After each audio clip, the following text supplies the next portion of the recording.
that I was conceived under the Golden Gate Bridge. Which is just like, TMI, Mom. No. But, so they got together in 63, got married in 63 of October. I was born in 1964.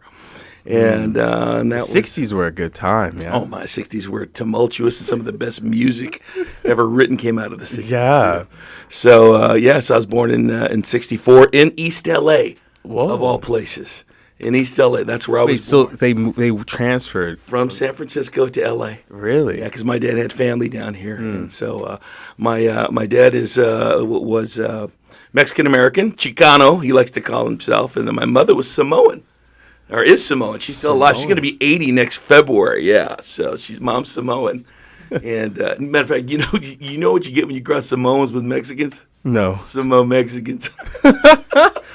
That's a really good. That's amazing. I heard somebody told me that joke like that in college, but I've used it ever since. But yeah, it's special. My mom's name is Leilani, and she was born in Apia, Western Samoa. Now they just call it Samoa. My dad was born in Kingman, Arizona. And so my dad is American descent, so I'm kind of third generation on his side. And, I was born in East L.A., then we moved to Norwalk, and then to La Mirada, where I spent my formative years.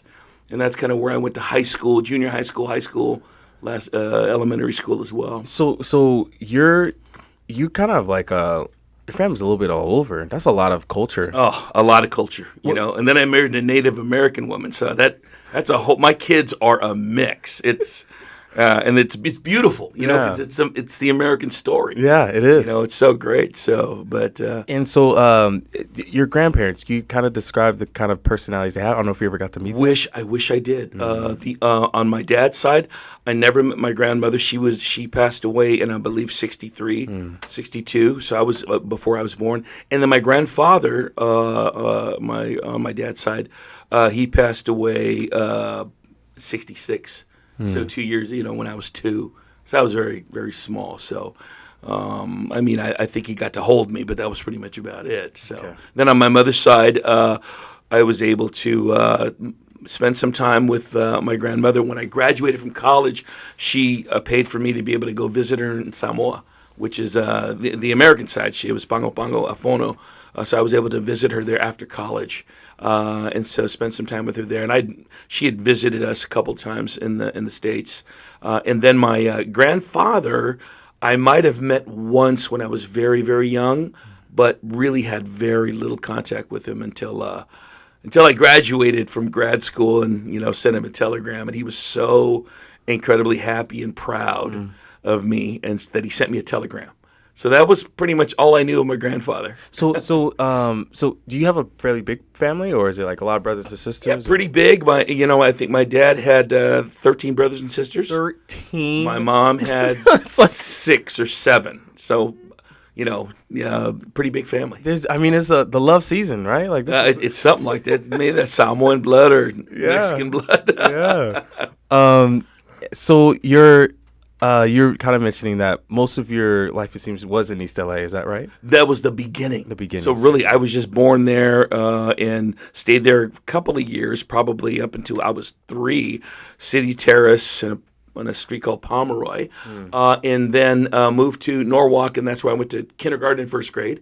So Norwalk, California, and then after Norwalk, Dad wanted to get out of it. It was getting a little rough. Plus, there's a dairy right down the street, so you can imagine the smell. So we moved from Norwalk to La Mirada in about 71, 72. And that's kind of where, like I said, spent my formative years, went the rest of my elementary and junior high school and high school. I don't know if you know where your kind of parents rank on that list, 13 and 6 and 7. Are they like their youngest or the oldest? Or Dad was one of the youngest, so he's towards the end.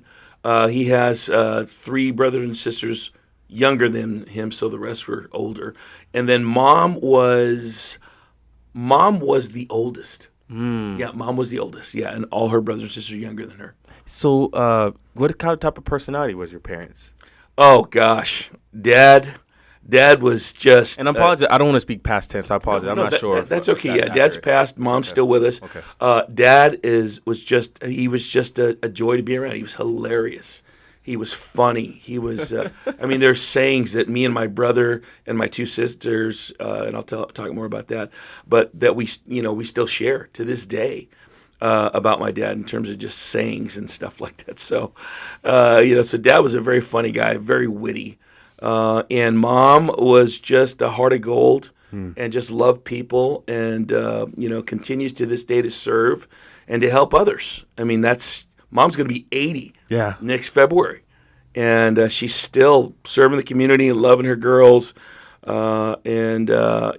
has groups of women through church that she, loves and supports and encourages. So, yeah, she's just a wonderful, everybody that meets Mom, that's my mom. You had, it seems like really, really enriching parents. Like Incredibly enriching parents, incredibly supportive parents.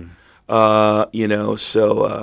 were always, always encouraging. And I think they had a lot to do with, my success, and I've been fairly successful, in academics, and now I'm doing a career that I love, and that's what they say, you want to do something you love to do. So how were you as a kid? Were you kind of rebellious? Were you like the type just to kind of go with the flow? That's a great question. I think I was a pretty doggone good kid. I was a good kid. I wanted to please Mom and Dad. I wanted to make them happy. So, and I was the first kid. So I'm the first. So I had to set the example. I had to set the tone. And so I had to go to college, and I had to get my degrees, and I had to, I just had to be a good example, and that I think that's what I've striven to do in the midst of everything. And so, they were very nurturing and very supportive, and they were there for all my graduations. I went to La Mirada High School, Neff High School first, and then La Mirada. And I went to Neff High School for 3 years in La Mirada, and then my high school closed, and I had to go to my rival high school for my senior year, which is, I can't imagine the worst thing in the world that could happen. Right. A football team that I hated because I was a football player, and I hated the most, and I had to go there and put on their uniform and play for them my senior year. That was a time of character testing, So your Samoans are like, they're not. They're brawly. They're proud. They're very type of people. Yeah, Mother being the oldest. We definitely play. We got a football community in a lot of ways. But my brother really got more of the Samoan size. I mean, I wish I was as big in high school as I am now. Goodness gracious! But in high school, I was about 5'10", and I weighed 185, 195 pounds. And then I went to play at a Divisions 3 school. Oh, wow. Pomona College. Yeah. I went there to play football. And then my brother, though, he's the big one. He's 6'3", 6'3", 300 pounds, big boy. Yeah. And so he got all the Samoan size. I got the Mexican size, I guess. So. Or maybe right in between the two. Right in between the two. Yeah. So seems like you two are close, hopefully. Super close. You and your 8 brother? years apart. I'm the oldest. He's the youngest. Yeah. Then we have two twins between us. But, I was the one that he followed all over the place and took him all over the place and became the best of friends. And I just tried to set a great example for him. And he's done well in his own right. Very well. So very, very proud of my brother.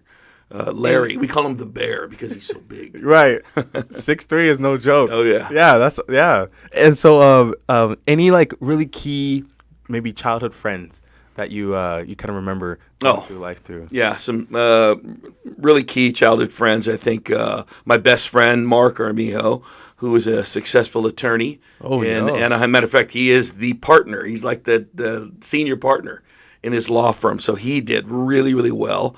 SC boy, he went to USC and then went to Western School of Law, Western something or other. Anyway, but he did real well. Passed the bar his first go, and he's done exceedingly well. We remain best friends to this day. Paul Escudero, another incredibly successful man, right now managing over $1 billion in assets in Orange County. For a company called Orange Capital Management. Wow. He's just, we've been friends for such a long time. He's done exceedingly well. Him and his brother started a firm back in the 80s, and it just blew up. And then And then probably my best friend, one of my best friends was Greg Cullen, who we met at Harvard. So we met at Harvard together in 1986. He was at the School of Business, and I was at the School of Government. And we met each other through church. We actually went to the same church. And so we've been best friends since then. And now Greg is a multi-million-dollar, maybe billion-dollar developer now, doing projects all over Southern California.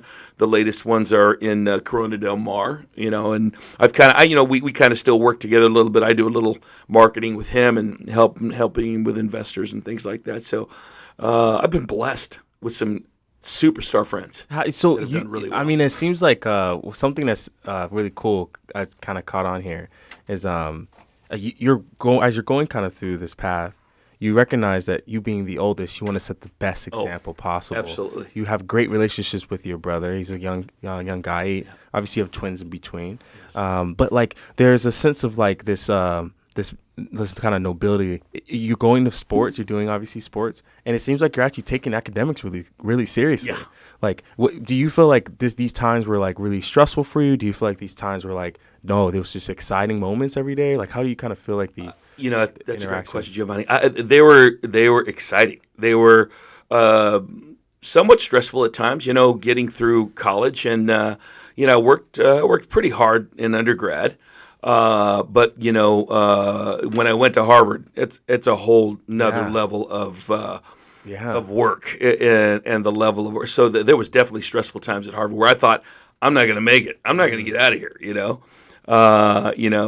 So blessed to even be there with the scholarships that I got. And, I think it was before affirmative action kind of faded. I was able to get in with decent grades.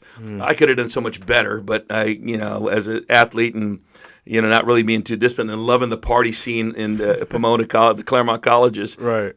Didn't do, I did okay, but not as well as I could have done. But I had to really bear down at Harvard, and thank God in 1989 I got my master's degree. So it worked out really nice. But yeah, it was there were some tough times. There were some character building times. And are you obviously you kind of mentioned that your family's obviously very cultural. Yeah. Are you traveling as a child, as in middle school through high school?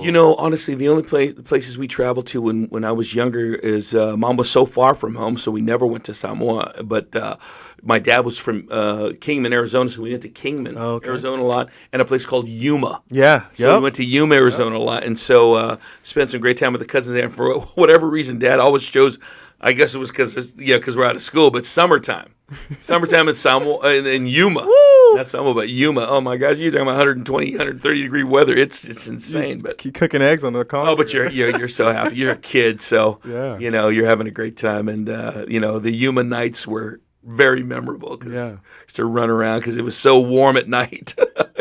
So the dynamic between your family, your friends, kind of going through school, doing in sports, do you kind of feel like some of these moments that you kind of look back on now, that's like, wow, you feel like you appreciated them?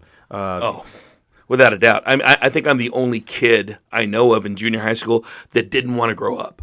I didn't want to get older because I knew as a 13-year-old, I got to work. I got to take responsibility. I'm thinking this through at a 13, 14-year-old kid, and I said, God, I don't want to get older, but obviously time marches on, right? So I do look back at those times as incredibly, just grateful. I'm so grateful for the family and the friends that I've had, but you deal with different things that come up, Sure. Later on, in life, you find out things that you don't necessarily want to find out.